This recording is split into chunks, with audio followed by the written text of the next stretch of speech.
Selamat datang dalam pembelajaran daring kelas 5. Assalamualaikum warahmatullahi wabarakatuh. Selamat pagi dan salam semangat anak-anakku kelas 5. Bagaimana kabar kalian? Semoga kalian selalu sehat. Kita awali pembelajaran hari ini dengan berdoa, agar kalian diberikan kemudahan untuk berpikir dan menerima ilmu yang bermanfaat. Hari ini kalian akan mempelajari tema 7, subtema 1, peristiwa kebangsaan masa penjajahan, pembelajaran 3. Berbagai kebijakan pemerintah kolonial telah menyengsarakan rakyat Indonesia. Salah satunya sistem tanam paksa yang dilaksanakan pemerintah kolonial Belanda. Anak-anak, apakah sistem tanam paksa itu? Apa pengaruhnya terhadap kehidupan rakyat Indonesia? Yuk kita belajar bersama-sama. Sistem tanam paksa pemerintah kolonial Belanda. Pada masa kepemimpinan Johannes van den Bosch, Belanda memperkenalkan sistem tanam paksa. Sistem tanam paksa pertama kali diperkenalkan di Jawa dan dikembangkan di daerah-daerah lain di luar Jawa. Di Sumatera Barat, sistem tanam paksa dimulai sejak tahun 1847. Saat itu, penduduk yang telah lama menanam kopi secara bebas dipaksa menanam kopi untuk diserahkan kepada pemerintah kolonial. Sistem yang hampir sama juga dilaksanakan di tempat lain seperti Minahasa, Lampung, dan Palembang. Kopi merupakan tanaman utama di Sumatera Barat dan Minahasa. Adapun lada merupakan tanaman utama di Lampung dan Palembang. Di Minahasa, kebijakan yang sama kemudian juga berlaku pada tanaman kelapa. Pelaksanaan tanam paksa banyak terjadi penyimpangan, di antaranya sebagai berikut.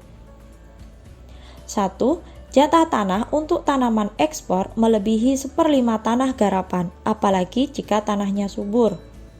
2. Rakyat lebih banyak mencurahkan perhatian, tenaga, dan waktunya untuk tanaman ekspor, sehingga banyak yang tidak sempat mengerjakan sawah dan ladang sendiri. 3. Rakyat yang tidak memiliki tanah harus bekerja melebihi 1/5 tahun.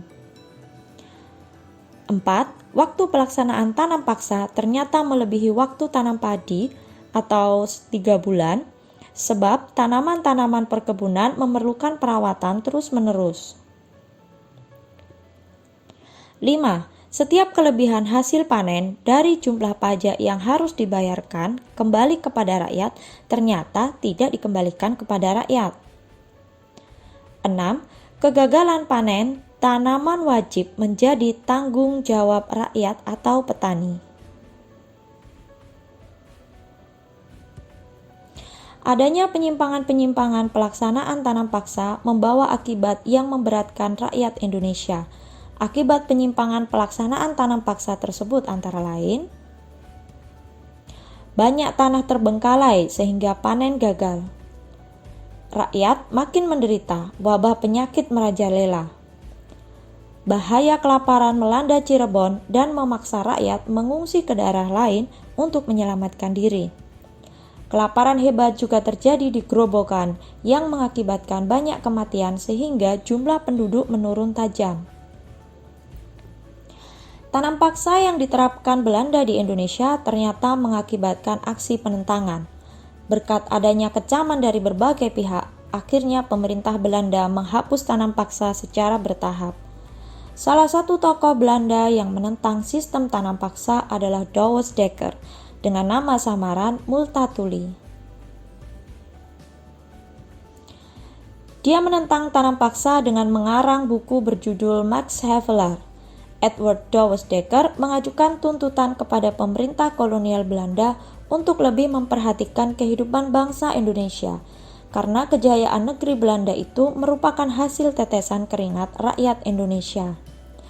Dia mengusulkan langkah-langkah untuk membalas budi baik bangsa Indonesia. Langkah-langkah tersebut adalah sebagai berikut. A. Di bidang pendidikan atau edukasi. B. Membangun saluran pengairan atau irigasi.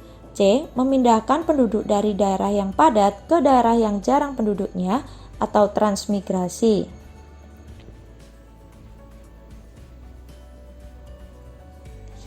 Anak-anak, untuk menguji pemahaman kalian dari bacaan tadi, tuliskan informasi penting ke dalam kolom-kolom berikut dengan menggunakan prinsip apa, di mana, kapan, siapa, mengapa, dan bagaimana.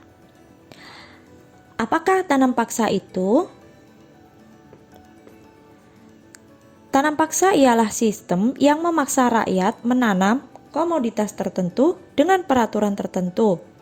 Kalau dalam bacaan tadi contohnya yaitu kopi, kelapa, dan juga ada dalam gambar tembakau, juga tebu. Siapakah yang menerapkan tanam paksa? Siapa anak-anak? Benar sekali, pemerintah kolonial Belanda. Di manakah tanam paksa dilaksanakan? Di Pulau Jawa, Sumatera Barat, Minahasa, Lampung, dan Palembang. Bagaimana tanam paksa dilaksanakan?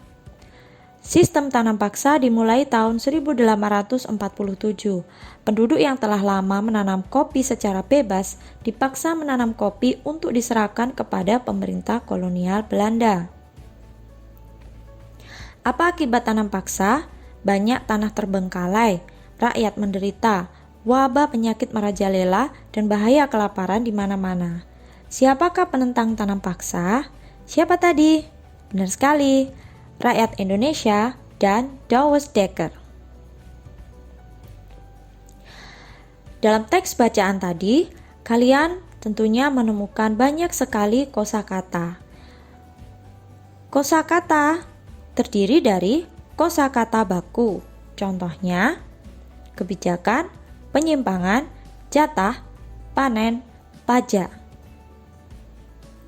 Ada juga kosakata serapan, yaitu kosakata yang digunakan dalam bahasa Indonesia tetapi sebenarnya berasal dari bahasa asing.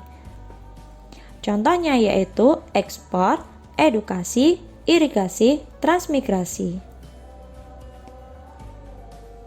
Selanjutnya yaitu peristiwa perlawanan terhadap Portugis. Setelah Malaka dapat dikuasai oleh Portugis pada tahun 1511, terjadilah persaingan dagang antara pedagang-pedagang Portugis dan pedagang di Nusantara. Portugis ingin selalu menguasai perdagangan, maka terjadilah perlawanan-perlawanan terhadap Portugis.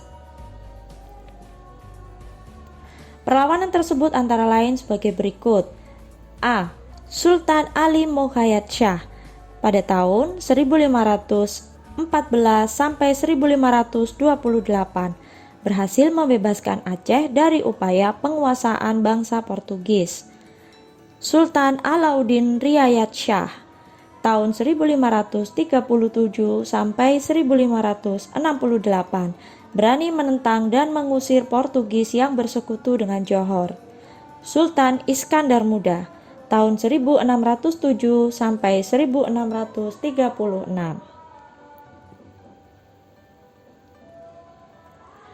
Raja Kerajaan Aceh yang terkenal sangat gigih melawan Portugis adalah Iskandar Muda.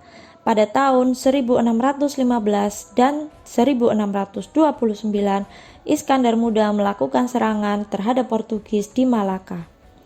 Selain di Aceh, serangan terhadap Portugis juga dilakukan di Ternate. Pada awalnya, Portugis diterima dengan baik oleh raja setempat dan diizinkan mendirikan benteng.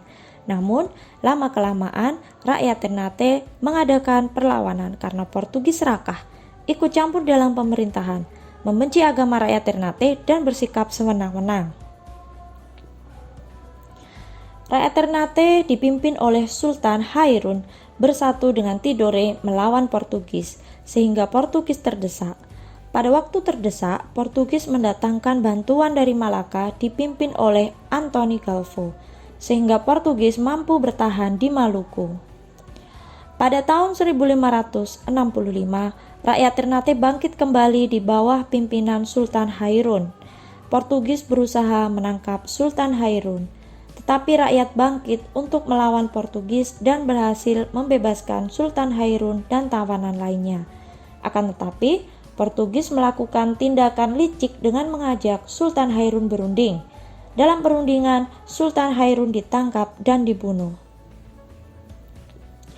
Perlawanan rakyat Ternate dilanjutkan di bawah pimpinan Sultan Baabullah atau putra Sultan Hairun. Pada tahun 1574, benteng Portugis dapat direbut. Kemudian Portugis menyingkir ke Hitu dan akhirnya menguasai dan menetap di Timur Timur sampai tahun 1975. Anak-anak, berikut ini ada beberapa tokoh dari beberapa daerah di Indonesia yang memimpin perlawanan terhadap Belanda. Ada Pangeran Antasari dari Banjarmasin, Kalimantan Selatan, Sultan Hasanuddin dari Makassar, Pattimura dari Maluku, Sisingamangaraja dari Sumatera Utara, Sultan Ageng Tirtayasa dari Banten, Pangeran Diponegoro dari Yogyakarta, Silas Papare dari Papua. Masing-masing tokoh ini berjuang melawan Belanda di daerahnya sendiri-sendiri. Perlawanan terhadap para penjajah di berbagai daerah banyak mengalami kegagalan. Salah satu sebabnya adalah perlawanan yang dilakukan masih bersifat kedaerahan dan secara sendiri-sendiri.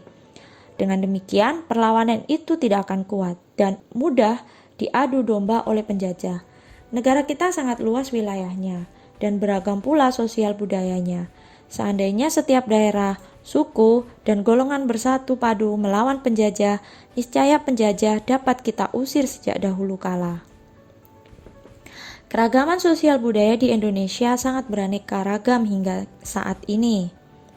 Faktor-faktor penyebab keanekaragaman sosial dan budaya di Indonesia yaitu faktor keturunan, perbedaan kondisi geografis, pengaruh kebudayaan luar. Faktor keturunan ini dipengaruhi oleh ras dan suku. Ras di Indonesia ada berbagai macam, misalnya kelompok ras Papua Melanesoid, kelompok ras Negroid, kelompok ras Wedoid, kelompok ras Melayu Mongoloid, dan masih banyak lagi. Sedangkan untuk suku, di masing-masing daerah di Indonesia juga terdapat banyak sekali suku-suku bangsa. Contohnya, seperti kita yang tinggal di Pulau Jawa, ada suku Jawa, ada suku Sunda, kemudian ada suku Osing, dan masih banyak lagi. Perbedaan kondisi geografis. Contohnya, perbedaan wilayah di Indonesia mempengaruhi mata pencaharian rakyat Indonesia. Contohnya ada yang menjadi petani, ada yang menjadi pelaut, ada yang bekerja di perkebunan, ada yang menjadi pedagang, dan masih banyak lagi. Pengaruh kebudayaan luar. Ini adalah pengaruh dari budaya luar yang masuk ke Indonesia dan ikut dilakukan oleh masyarakat Indonesia. Berikut ini adalah contoh perbedaan dari masing-masing ras. Nah, anak-anak, sekian pembelajaran hari ini. Terima kasih atas perhatiannya.